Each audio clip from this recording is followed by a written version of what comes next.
শীত যত বাড়তে থাকে পিঠে খাওয়ার ইচ্ছেটাও ততটাই বাড়তে থাকে। তাই পিঠে পুলি সিরিজ 2তে নিয়ে চলে এলাম এমন একটি পিঠের রেসিপি ভিডিও যা বানানো তো খুবই ইজি আর উপকরণ মাত্র 3টে।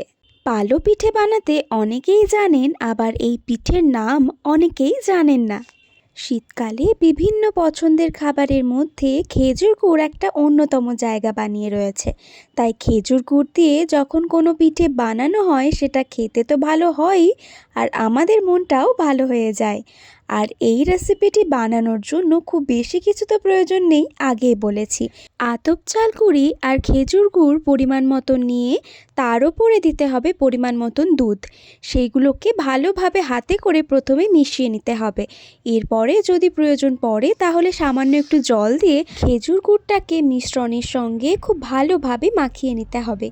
এরপর পাত্রটিকে গ্যাসে বসিয়ে লো ফ্লেমে সব কিছুকে মেশাতে থাকতে হবে হাতায় করে কন্টিনিউয়াসলি, না হলে তলায় লেগে যেতে পারে।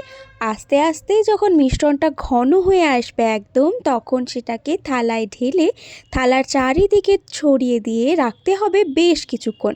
মিশ্রণটি একদম ঠান্ডা হয়ে গেলে ছোট ছোট পিস করে কেটে এটাকে খেতে হবে।